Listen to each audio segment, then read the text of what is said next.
Forgive me for the wrong I've done. Give me another chance to prove that I can pass. Please guide me and protect me along the straight path. And I know that I can make it one day. I'll be in heaven with you. Upon occasion, the Prophet ﷺ was speaking to a group of Sahaba radiallahu anhum about a time which will be full of fitna. And the Sahaba became very concerned. And they said, Mal makhruju minha. They said, what will be the way out, O Messenger of Allah? They became concerned. They said, what will be the way out? And the Prophet ﷺ said, Kitabullah. He said, hold on to the book of Allah in the time of fitna. This is what you have to do. And really the words of the Prophet ﷺ have deep implications. Because holding on to the book of Allah, and the book being the book of Allah subhanahu wa ta'ala, means that it is the word of Allah subhanahu wa ta'ala. And being the word of Allah subhanahu wa ta'ala, it means that like Allah has no beginning, His book has no beginning. Like Allah has no end, His book has no end. Like Allah subhanahu wa ta'ala can never change, the book of Allah subhanahu wa ta'ala cannot change. No adulteration, no interpolation will come unto it. And this is why for 1400 years, not a word, not a letter, not a dot has changed in the book of Allah subhanahu wa ta'ala. 1400 years. In the period of 1400 years, rivers change direction. Civilizations fall and others rise. Languages become extinct and others evolve. But the book of Allah subhanahu wa ta'ala is exactly the way it was revealed 1400 years ago upon the Prophet sallallahu alayhi wa sallam. So the Prophet ﷺ said, hold on to the book of Allah. فِيهِ نَبَأُ مَنْ كَانَ قَبْلَكُمْ. In it is the narratives of those who came before you, the stories of those who came before you. The Prophet ﷺ is speaking about the time of fitna. You know, if you can't wake up for the Fajr namaz, then don't speak about revolutionizing the world, really.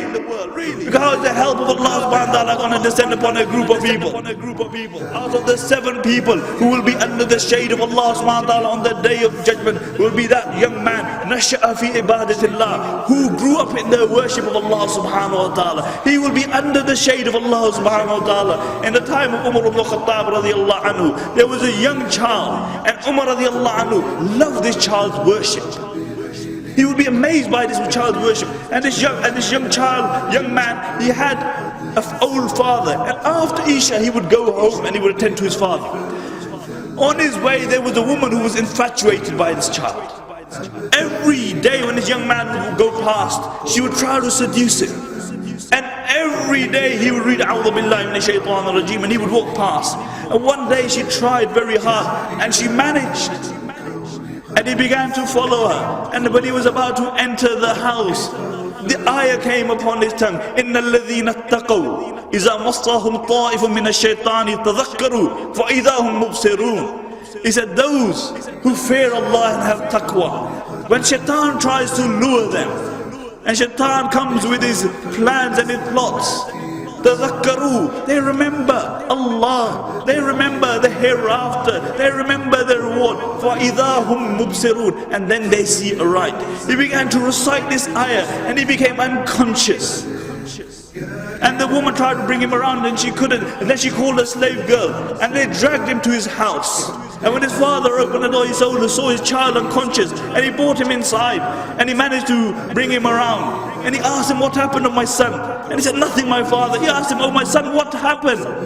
And he told him the story. And he asked him, what was the verse you recited? And the child recited the verse, and he began to recite it again, and he became unconscious again. And then he tried to bring him around, and the child had passed away. And they buried him that very night. And Umar radiallahu anhu, the next morning, he saw that, where's this child? Because he would look out for him. And they told him that he had passed away. And Umar radiallahu anhu, he came to the father's house and he said, where's your son? He said, he's passed away. He said, why didn't you inform me? He said, Amir al-Mu'mineen, it was night. So we didn't bother. And Umar radiallahu anhu, he went to his grave.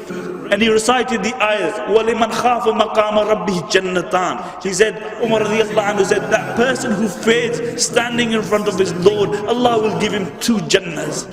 And the narrations mentioned, a voice came out from the grave. He said, oh Umar, I have received my 2 Jannahs twice over.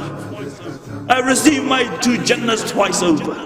Because this was a man who understood that he would stand in front of Allah subhanahu wa ta'ala. He had the distractions around him, but he had fear and he had taqwa. And when man tastes the sweetness of the dunya, he forgets death, he forgets his grave, he forgets that his life is passing away every single moment.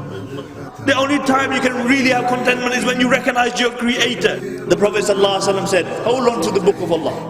فِي نَبَأُ مَنْ كَانَ قَبْلَكُمْ وَخَبْرُ مَا بَعْدُكُمْ وَحُكْمُ مَا بَيْنَكُمْ. And the book of Allah subhanahu wa ta'ala is a hukum between you.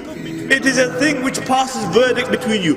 هُوَ الْفَصْلِ لَيْسَ بِالْحَصْلِ. It is a thing which differentiates between right and wrong, and it is not jest. And if you take it as jest, then listen to the words of the Prophet ﷺ. He said, مَنْ تَرَكَهُ مِنْ جَبَّارٍ قَسَمَهُ اللَّهُ وَمَنْ ابْتَغَى الْخُدَى فِي غَيْرِهِ أَضَلَّهُ اللَّهُ. Listen to the words again. مَنْ تَرَكَهُ مِنْ جَبَّارٍ قَسَمَهُ اللَّهُ وَمَنْ ابْتَغَى الْخُدَى فِي غَيْرِهِ أَضَلَّهُ اللَّهُ. The Prophet ﷺ said, whoever seeks guidance is other than the book of Allah because of arrogance, because he believes that guidance lies in some other philosophy, some other ideology other than the book of Allah, then Allah will break his neck. Allah will break his neck. And whoever seeks guidance in other than the book of Allah, Allah will lead them astray. Really, you don't have to go past these two sentences to understand why the Muslim Ummah is in the decadence that it is in today. Do you? The Prophet ﷺ articulated this 1400 years ago, that when the Muslim will think that their honor lies somewhere else, that Allah will disgrace them. Look at the Sahaba radiallahu anhum. These were a group of people who were regarded by the rest of humanity as philosophical. And then the Prophet ﷺ came and he transformed these people. He brought an impetus, he brought a drive, and this was Islam. And then these very people who were regarded as the worst of people became the best of people to walk upon this earth after the Anbiya alayhi salatu wasalam. What was it? It was Islam. See, for other people, other philosophies will work. For other people, other ideologies will work. But for the Muslims, nothing besides Islam will work. Because this is Ummah, regarding what the Prophet Allah subhanahu wa ta'ala articulates in the Quran. كُنْتُمْ خَيْرَ أُمَّةٍ أُخْرِجَتْ لِلنَّاسِ تَأْمَرُونَ بِالْمَعْرُوفِ وَتَنْهَوْنَ عَنِ الْمُنْكَرِ. That you are the best of creation. You are taken out for mankind. Now, if you think that your Izzah lies in some other philosophy and ideology, you're deluded. The only time the Muslims had respect were when they held on to the deen of Allah subhanahu wa ta'ala. Look at history. And then when they turned away from the deen of Allah subhanahu wa ta'ala, Allah turned away from them. And this is why we find ourselves in the decadence that we do today. Look at the state of the Muslims. And until we realize that the problem that we have today is because we have turned away from Allah subhanahu wa ta'ala, and we go back to the Quran and the Sunnah, we go back to the words of the Prophet sallallahu alaihi wasallam and find our remedy. But the problem is that we look for remedies everywhere else other than where we should. And this is why we're in a sick state. Aren't we sick today? Aren't the minds of the youth confused? What should we hold on to? Aren't the hearts sick? Because society has many impulses. It will tell you, pull you in many directions. And then the more direction you go, the more confused you will be. There is only one guidance for us. And Allah subhanahu wa ta'ala states this in the beginning of Surah Qaf. He says, Alhamdulillahi allazi anzala ala abdil kitaba wa lam yaj'al lahu iwaja. All praise be to Allah subhanahu wa ta'ala, who has revealed on the Prophet sallallahu alaihi wasallam, his servant, a book, and he has left no crookedness in it. And until we return to a book which has no crookedness, we will remain in the confusion that we find ourselves in today.